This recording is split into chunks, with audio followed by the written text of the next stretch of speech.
কথার উপর ইনশাআল্লাহ বায়ান হবে। তবে ইনশাআল্লাহ আপনারা চিন্তিত হবেন না। আপনাদের আজকে জলসার যিনি প্রধান বক্তা উনি উপস্থিত, আল্লাহ শুকরিয়া আদায় করুন, আলহামদুলিল্লাহ উনি উপস্থিত আছে।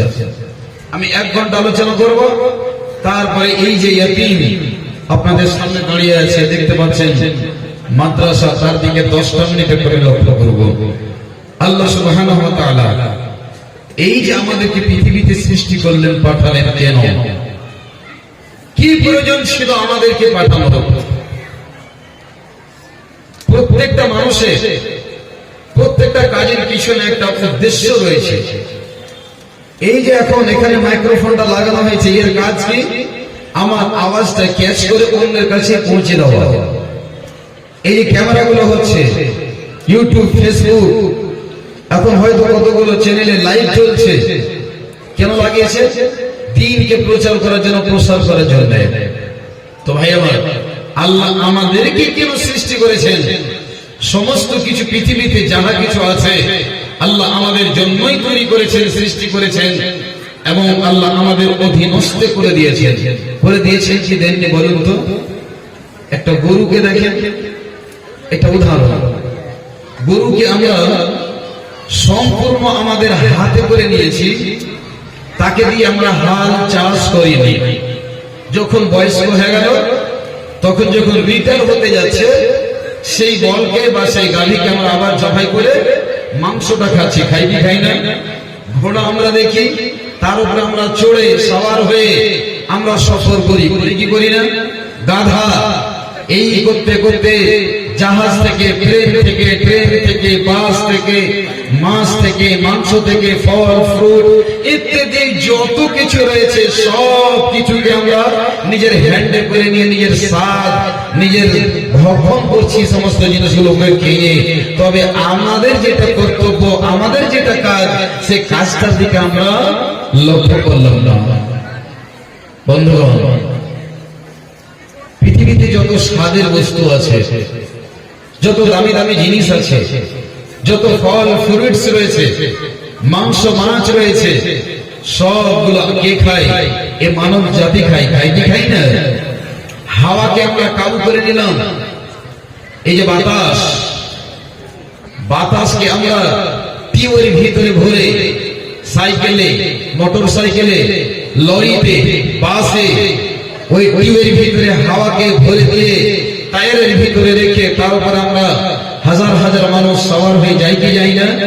তবে সব জিনিসকে আমরা ক্যাপচার করে নিলাম, সব জিনিসকে কাজে লাগিয়ে দিলাম, কিন্তু আমাদের যেটা কাজ, সেই কাজটার দিকে আমরা লক্ষ্য করলাম না। বন্ধু, আল্লাহ রাব্বুল আলামিন পবিত্র মহাগ্রন্থ আল কোরআনে আল্লাহ সুবহানাহু ওয়া তাআলা বলেছেন, বান্দারে আমি তোমাদেরকে কেন সৃষ্টি করলাম?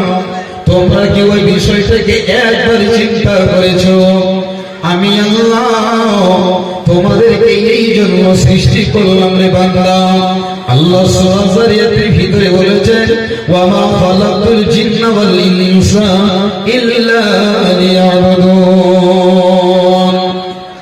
আল্লাহ বলেন, মানব সম্প্রদায়, আমি তোমাকে এমন জ্ঞান দিলাম, আমি তোমাকে এমন বুদ্ধি বিবেচনা দিয়েছি যে তুমি বাতাসকে নিজের কন্ট্রোল করেছো।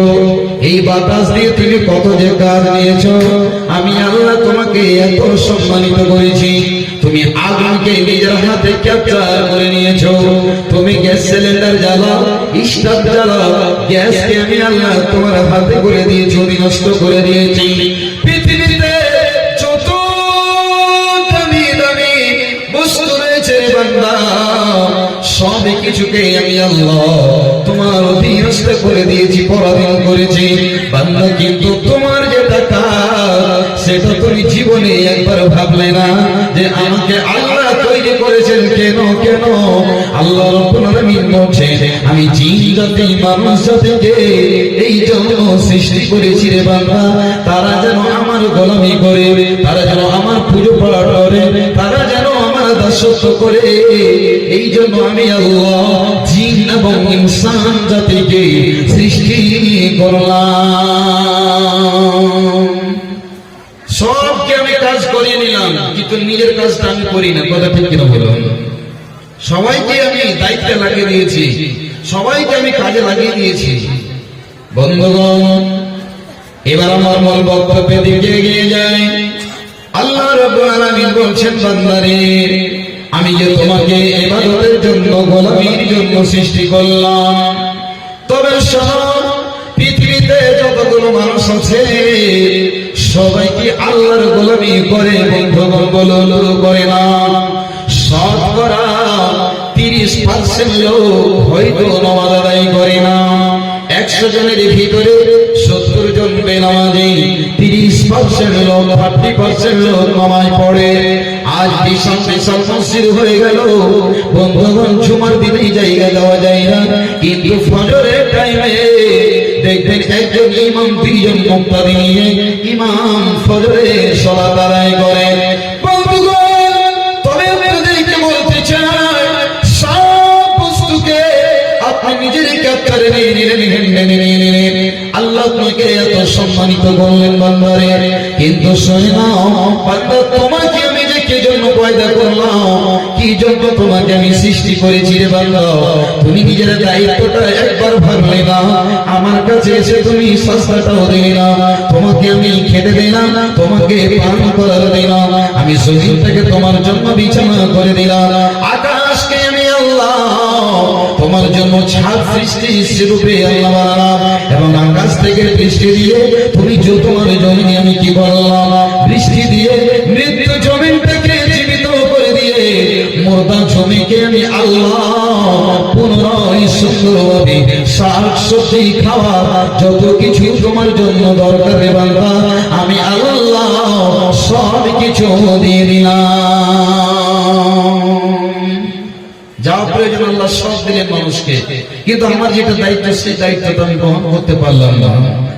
আল্লাহ রাব্বুল আলামিন বলছেন, যারা মুমিন হবে, যারা মুমিন হবে তাদের বৈশিষ্ট্য, তাদের গুণাগুণের কথা আল্লাহ রাব্বুল আলামিন বলছেন।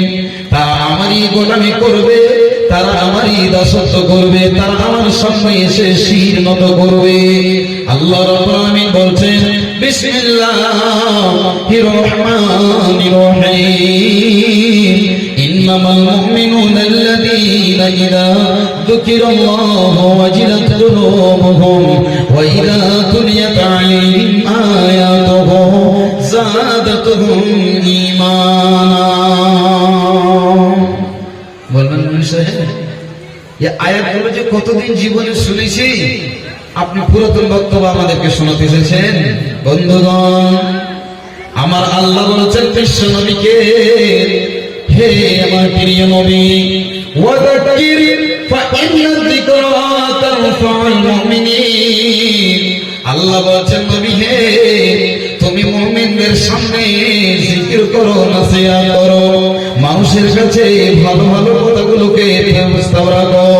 যারা মুমিন হবে তারা এই সমস্ত কথাগুলো থেকে তারা লাভবান হবে, তারা কামিয়াব হবে। যারা মুমিন হবে তারা এর থেকে লাভ উঠাবে। বন্ধুগণ, এবার আপনাকে একটা উদাহরণ দিই, তবে চট করে বুঝে নেবেন মুমিন কারা, আর যারা মুমিন হবে তাদের গুণ কেমন হবে। বন্ধু আমার, আব্বা জানে না, মা বোনেরা ভালো করে শুনে যাবে। আমরা জমিতে পানি দেওয়ার জন্য, জল দেওয়ার জন্য আমরা কি করি? মেশিন চালাই কি চালাই না বলুন তো আব্বা জানেরা? ভাই আমার, বন্ধু আমার, আমরা যখন জমিতে পানি দেওয়ার জন্য মেশিনকে নিয়ে যাওয়ার পরে আমরা কি করি? ওই শ্যালোতে সেট করে দিয়ে তেল ভরে দিয়ে আমরা হ্যান্ডেল মেরে দিয়ে তখন মেশিনটা থেকে আওয়াজ বের হয়, আর মেশিনটা থরথর করে কাঁপে, আর ওই মেশিনটার মুখ দিয়ে জল বের হয় কি হয় না? বন্ধুগণ, আর একটা মেশিন তার পাশে যদি আপনি রেখে ওই মেশিনটা চালু করা নাই বন্ধু, তবে দেখবেন যেই মেশিনটা চালু থাকে ভাইব্রেশন হবে তত করে কাঁপে আর ওই মেশিন দিয়ে আওয়াজ বের হবে আর ওই মেশিন দিয়ে জল বের হবে গল গল গল গল করে মালা দিয়ে টেনে দিয়ে পানিগুলো যাবে আপনার জমিনে আর ওই জমিনে সুন্দর সুন্দর ফল হবে ফসল হবে আমার আল্লাহ বলছেন যারা হবে মুমিন তারা হলো কেমন ওই চালু হওয়া মেশিনটার মতো যারা মুমিন হবে তাদের চোখ দিয়ে ঝরঝর করে অশ্রু বের হবে আর আমার মায়ানে আমার কথা যার মুমিনের দিলে লাগবে তার ভিতরটা যেন থরথর করে কাঁপবে তার শরীরের লোমগুলো যেন শিহরে শিহরে উঠবে সে স্থির হয়ে বসে থাকতে পারবে না এটা হলো মুমিনের পরিচয় বন্ধুগণ আর যে মেশিনটা চলবে না তাতে ভাইব্রেশন হবে না আওয়াজও হবে না পানিও বের হবে না বন্ধুগণ তবে এখানে হাজার হাজার মা বোনেরা আছেন পুরুষেরা রয়েছে যারা মুমিন হবে দেখবে অটোমেটিক তাদের চোখ দিয়ে ঝরঝর করে পানি বের হবে এবং অন্তরটা থরথর করে কাঁপবে আল্লাহ বলছেন ইন্নামাল মুমিনুনা আল্লাযীনা ইযা যুকিরাল্লাহু ওয়াজিলাত কুলুবুহুম আল্লাহ বলছেন নিশ্চয়ই মুমিন যারা হবে তার সামনে কোরআনের আয়াতগুলো যখনই বায়ান করা হবে তখন তার অন্তরটা তার হৃদয়টা যেন থরথর করে কাঁপবে ভাইব্রেশন হয়ে যাবে আর তার ঈমান বৃদ্ধি পাবে ঈমান বাড়বে কার যারা মুমিন হবে তার আর যারা মুমিন হবে না শত হাজার হাজার ওয়াজ নসিহত গাড়ির গাড়ি তার সামনে রাখুন কোন কাজ হবে না তার ভিতরটাও কাঁপবে না বন্ধুগণ আল্লাহ রাব্বুল আলামিন পবিত্র কোরআনুল কারীমে আল্লাহ বলেছেন বান্দারে তোমরা আমাকে ডাকো আল্লাহ বলছেন হে আমার বান্দা উদউ রাব্বাকুম তাযাররুন ওয়া খুফিয়া মুমিনের গুণ দু চারটি বলবো বাজারে ভালো করে শুনে যাবেন আজ আমাদের হৃদয় এত শক্ত হয়েছে আমাদের এত ভিতর কঠোর হয়েছে বন্ধু জীবনে কোনোদিন একটা ফোঁটা অশ্রু কোনোদিন ঝরাতে পারলাম না সব সময় হাসতে হাসতে নিজের জীবনটাকে কাটিয়ে দিলাম আনন্দ উল্লাস করতে করতে নিজের জীবনটাকে অতিবাহিত করে দিলাম ভাইরা আজকে মোবাইল নিয়ে আজকে আপনি ইউটিউব ফেসবুক নিয়ে টুইটার নিয়ে মেসেঞ্জার নিয়ে আর ফ্রি ফায়ার পাবজি বিভিন্ন ধরনের গেমস নিয়ে সব সময় বিয়ে অনুষ্ঠানে জানাজাতে বিয়ে বাড়িতে আর সব সময় ঈদের টাইমে হাসতে হাসতে খেলতে খেলতে নিজের জীবনটাকে কাটিয়ে দিলাম বন্ধু জীবনে একবার কবরকে স্মরণ করে জাহান্নামের আগুনকে মনে করে একবার জীবনে কোনোদিন তাকালাম না আল্লাহ রব্বুল আলামিন গো আমার জীবনটা বরফের মতো আইসক্রিমের মতো বলতে বলতে বলতে বলতে কেটে কেটে কেটে কেটে শেষ হয়ে গেল রব্বুল আলামিন কখন মালাকুল মউতের আমার সঙ্গে সাক্ষাৎ হবে আল্লাহর কখন অর্ডার হবে আমাকে যে ওই কবর থেকে ভ্রমণ করতে হবে আল্লাহ 70 বছর কেটে গেল 60 বছর কেটে গেল রব্বুল আলামিন জীবনে কোনোদিন তোমার গোলামি করতে আসলাম না মায়া বন্ধু একবার যদি জীবনে একটা ফোঁটা চোখের পানি ফেলতে পারে তবে আপনার কত লাভ আছে কত আপনি উপকৃত হবেন বন্ধু মায়া আল্লাহ বলছেন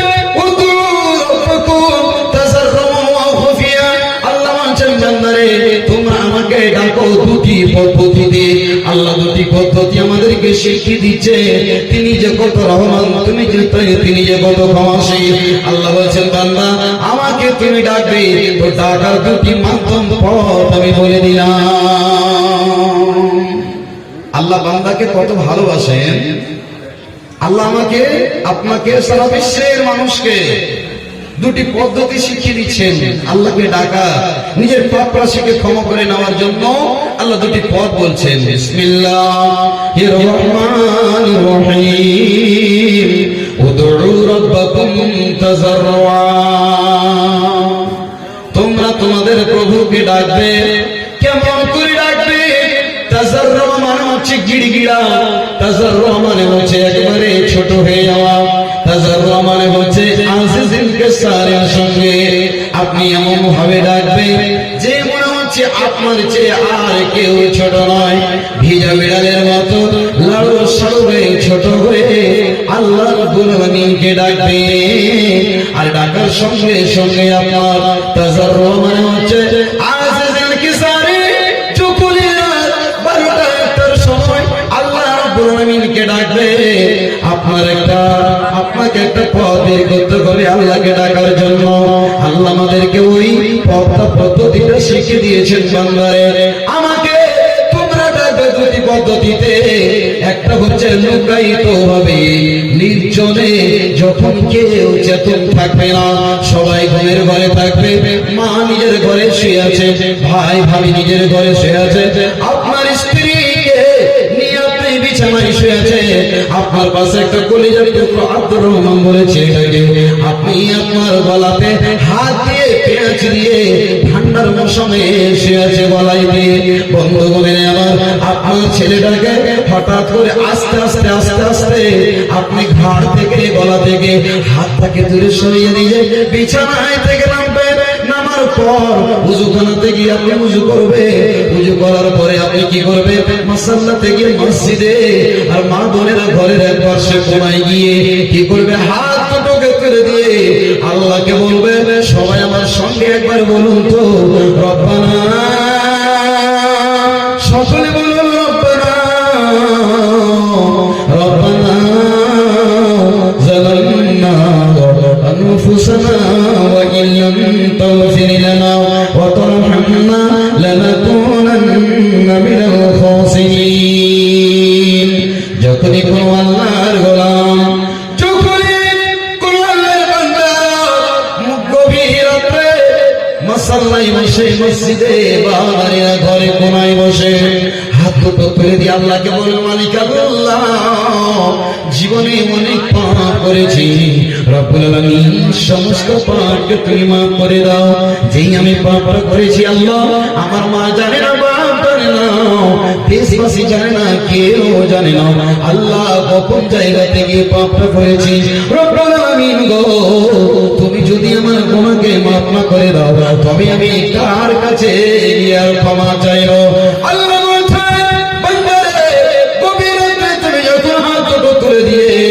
আমার দরবারে আজিজিল কেসারের সঙ্গে ছোট হয়ে লজ্জিত হয়ে যখন হাত তুলে দাও, আমি আল্লাহ, আমি তোমার হাতকে খালি ফিরিয়ে দিতে অত্যন্ত লজ্জা বোধ করি। আমি আল্লাহ তোমার খালি হাত থেকে ফিরিয়ে দিই না। একবার বলুন আলহামদুলিল্লাহ। বন্ধুগণ, আল্লাহ রাব্বুল আলামিন বলছেন, বান্দা তুমি যদি একটি চোখের ফোঁটা পানি আমার জমিয়ে নিজের পাপাকে সামনে করে কেন্দ্র করে যদি তুমি কাঁদো, আমি আল্লাহ তোমার চোখের পানিটা আমার জমিনে পড়বে, তার আগে আমি আল্লাহ তোমার যাবতীয় সমস্ত গুনাহ আমি আল্লাহ মাফ করে দেব। বলুন আলহামদুলিল্লাহ। বিশ্বনবী জনাবে মুহাম্মদ রাসূলুল্লাহ মুহাব্বতের সঙ্গে বলো সাল্লাল্লাহু আলাইহি ওয়াসাল্লাম বলছেন, লাইসা শাইউন মাহাব্বা ইলাল্লাহ। আল্লাহর নবী বলছেন, আল্লাহর কাছে পৃথিবীতে যতগুলো জিনিস আছে রে, কোন জিনিস আল্লাহর কাছে প্রিয় নয়, মাত্র দুটি ফোঁটা আল্লাহর নিকটে খুব প্রিয়, খুব দামি। সাহাবারা জিজ্ঞাসা করলেন, ইয়া রাসূলুল্লাহ, ইয়া হাবিবাল্লাহ, দয়ার নবী গো, কি দুটি ফোঁটা আল্লাহর কাছে অত্যন্ত খুব পছন্দনীয় প্রিয়? নবীজি বললেন পবিত্র জবানে, তুমুই মিন খাশিয়াতিল্লাহ, যারা আল্লাহর ভয়ে কেঁদে চোখের পানি মাটিতে ঝরতে পারবে, এই চোখের ফোঁটা একটা ফোঁটা কাতরা পানি আল্লাহর কাছে খুব দামি। ভাই আমার, বন্ধু আমার, জাহান্নামের আগুন এত মারাত্মক আগুন, যে আগুনকে হাজার হাজার বছর ধরে দাও দাও করে জ্বালানো হয়েছিল বন্ধু, ওই আগুনকে কি বন্ধুরে কোনো পানি দিয়ে নিভানো যাবে? জাহান্নামের আগুনকে কোন পানি দিয়ে নিভানো যাবে? হবে না, বলবেন যাবে? যাবে না। কোন পানি দিয়ে জাহান্নামের আগুন আপনি নিভাতে পারবেন না। 1 মিনিট বলছি আপনাকে। এটা গ্রামের নাম কি ভাইজান? ভূতনি নাকি? চণ্ডীপুর, উত্তর চণ্ডীপুর। দক্ষিণ টলায় যদি